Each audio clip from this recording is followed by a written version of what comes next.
For there was, alas, plenty of trouble already at large in Europe, particularly in places like Madrid. For the cities of Spain were the first to feel the breath of war in the truly modern manner. It has been said that war is but an extension of politics. True enough, particularly if it happens to be a civil war. In these cities, another kind of street decoration, another sense of values, sandbags, air raid shelters, the constant threat of sudden death.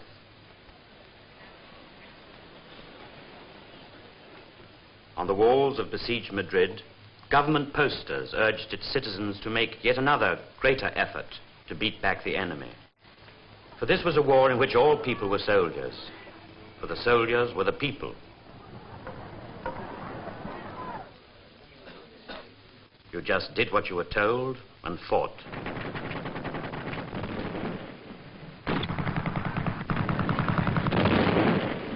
From the heights overlooking Madrid, the fascist artillery beat at the stubborn city's defenses. Madrid had known so much of this now, there seemed little reason why the hell shouldn't last forever.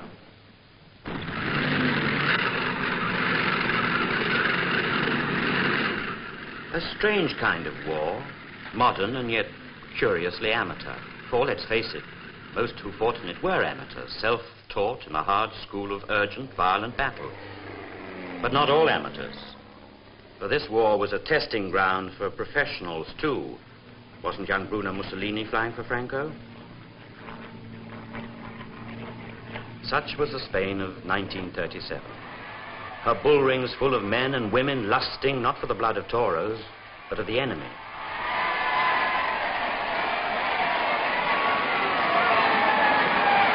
Marching in Spain.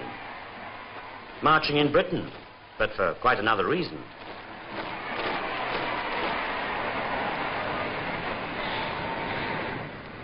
Now in London, the time was drawing near, and already the visitors were arriving in shoals.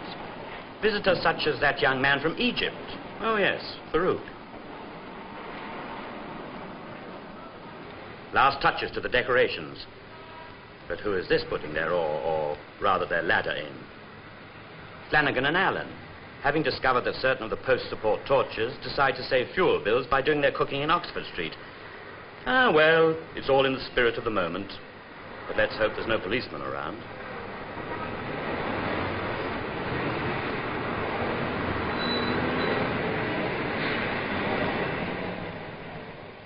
How aloof Britain seemed from the cares and black clouds of the world. True, there were ack-ack guns on show in London, encouragement to join the territorial army, but by and large, people put their faith in the League of Nations and just hoped for the best.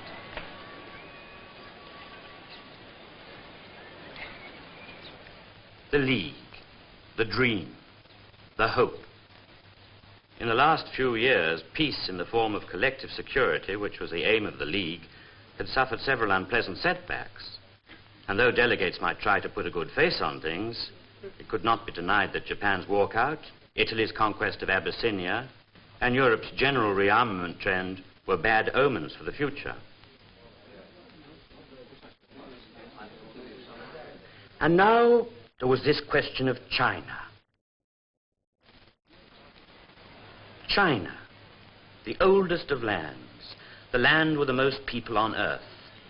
What happened to all those shifting, restless millions was something vitally important to the whole world. Besides, the world had big stakes in China. Her ports were crammed with the shipping of all nations, for this was a land of enormous wealth. Cities like Shanghai were marketplaces where could be seen every flag, every trademark. But among the foreigners in Shanghai were those with greater ambitions than mere trade. In their tight, overcrowded little islands, the Japanese cherished a sense of values all their own. As Japan emerged from her long seclusion into the modern world, her leaders, inspired by the old traditions that besought all to die for their country's honor, looked for expansion and conquest. The Western world had given them the battleship, the gun, the bomb. Now they searched for the chance to put them to good use. Japan had an army, large and excellently trained. A navy, too, powerful and ambitious. It was only a question of when and where.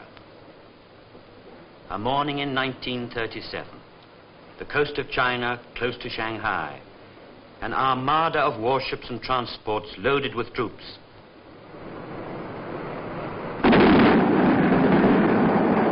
And when the first naval shells struck at the land, the invasion of the Asiatic mainland had begun.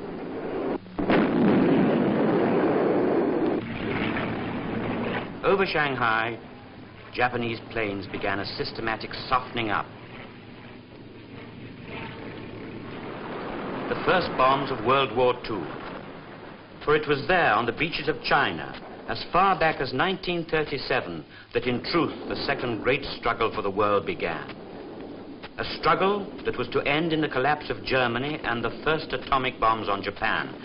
But who was to know that then?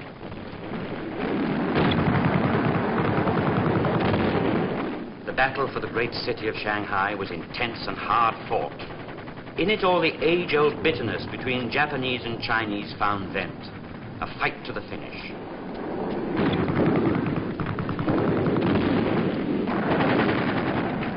Thus did flames and smoke rise over one of the greatest cities in the East.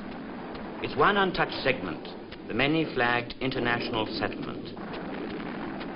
There, British, American, French, and others watched the agony of Shanghai as an audience on the sidelines. Once again, as in the past, they reinforced their own defenses, taking no chances.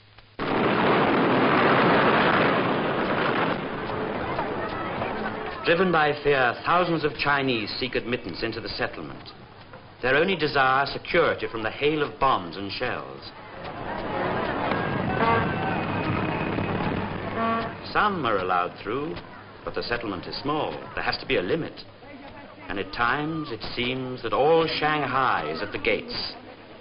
There, reflected on 1,000 faces, the suffering face of China, unjustly attacked, exploited, and robbed of her proper destiny.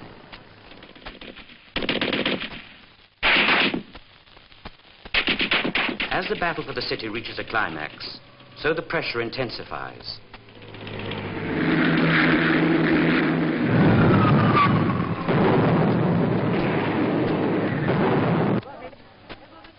The pressure of a China appealing to the world to help her in her agony.